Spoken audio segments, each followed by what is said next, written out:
Պարոն Փաշինյան, մարտի 23-ին ձեր հայկական կողմի նախաձեռնությամբ եղավ հեռախոսազրույց Վլադիմիր Պուտինի հետ, Ռուսաստանի նախագահի։ Դրանից հետո եղան տարբեր վարկածներ զրույցի բովանդակության հետ կապված եւ կարծիքներ կար, որ դուք խնդրել եք Ռուսաստանի նախագահի հետ հանդիպում մինչեւ ընտրությունները։ Ասում էին նաև, որ դուք բարձրաձայնել եք Հարավկովկասյան երկաթուղու կոնցեսիան շտաբ այլ երրորդ կողմին փոխանցելու հարցը, եթե այո, խնդրում եմ ասեք ինչպիսին է եղել արձագանքը։ Նաև հիշեցնեմ, որ երեկ ազգային ժողովում պատգամավոր Գառնիկ Դանիելյանը ասաց, որ քննարկվում է կոնցեսիան ղազախական ինչ-որ ընկերության փոխանցելու հարցը։ Հիմա պարոն Փաշինյան, իրոք քննարկվում է այդ տարբերակը, եթե ղազախականը չէ, ապա այլ ինչ երկրների տարբերակ է քննարկվում եւ հայկական կողմի համար կա ինչ-որ դեդլայն այդ հարցում, հա, որոշում կա, որ պետք է մինչեւ ինչ-որ ժամկետը դա արվի։ Եվ հանդիպման մասով, այ եթե խնդրել եք հանդիպում պարոն Պուտինի հետ,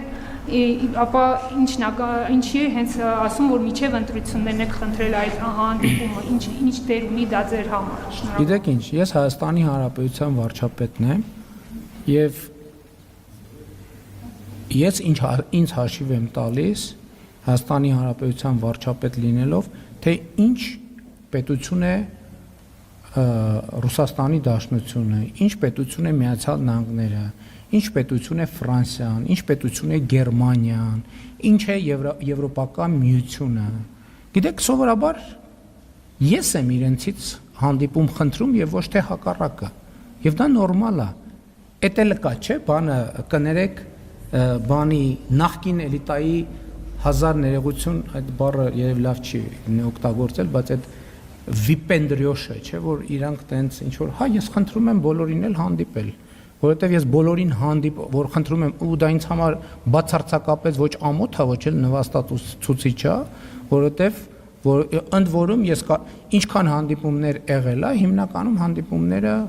90, ես չեմ հիշում, որ այլ նախաձեռնությամբ լինի, մի քիչ էլ բան կա, երկրների քաշային կարգի, այսինքն Ռուսաստանի Դաշնության նախագահը պետք է ինձնից հանդիպում խնդրի։ Հրզա ես պետք է խնդրեմ հանդիպում, բա ով պետք է խնդրի։ Կամ Ֆրանսիայի նախագահը պետք է ինձնից հանդիպում խնդրի, ինչքան էլ մենք շատ ջերմ անձնական այդ եւ Ռուսաստանի նախագահը եւ ես պետք է խնդրեմ հանդիպում։ Որովհետեւ դա հակառակ կերպ մտածել նշանակում է իրականության զգացումը կորցնել։ Եվ ես այդ հանդիպումները խնդրում եմ մեր երկրի շահերին վերաբերող հարցեր քննարկելու համար։ Ինչ վերաբերվում է երկրորդ հարցին, ոչ ժամկետ չկա, բայց նենց էլ չի, որ անժամկետ է։ Մենք հույս ունենք գործընկերային այդ հարցին լուծում տալ։ Հայաստանական ընկերության մասով կասել։ Դեպ չեն կլինի, եթե պարզվի, որ մեր եւ Ռուսաստանի միջև կա փոխադարձ ըմբռնում, որ ղազախական ընկերությունը երկուսս համարել ընդունելի է։ Դե գիտեք, հիմա որ ասեմ քննարկումը այնպես չի, որ մենք հիմա Ռուսաստանի գործընկերների հետ նստում որտեվ Ռուսաստանի գործընկերները դեռ չեն ասել, լավ, համաձայն ենք, եկեք տենց անենք։ Նկատում եմ քննարկում մի քիչ այլ ռեժիմ է, բայց տենց գաղափարներ կան թևածող։ Առաջնահերթություն չկա, որովհետև այդ հարցը դեռ չի քննարկվում ըստ էության։ Տենց ասում եմ, թևածող գաղափարներ կան կամ չթևածող քայլող։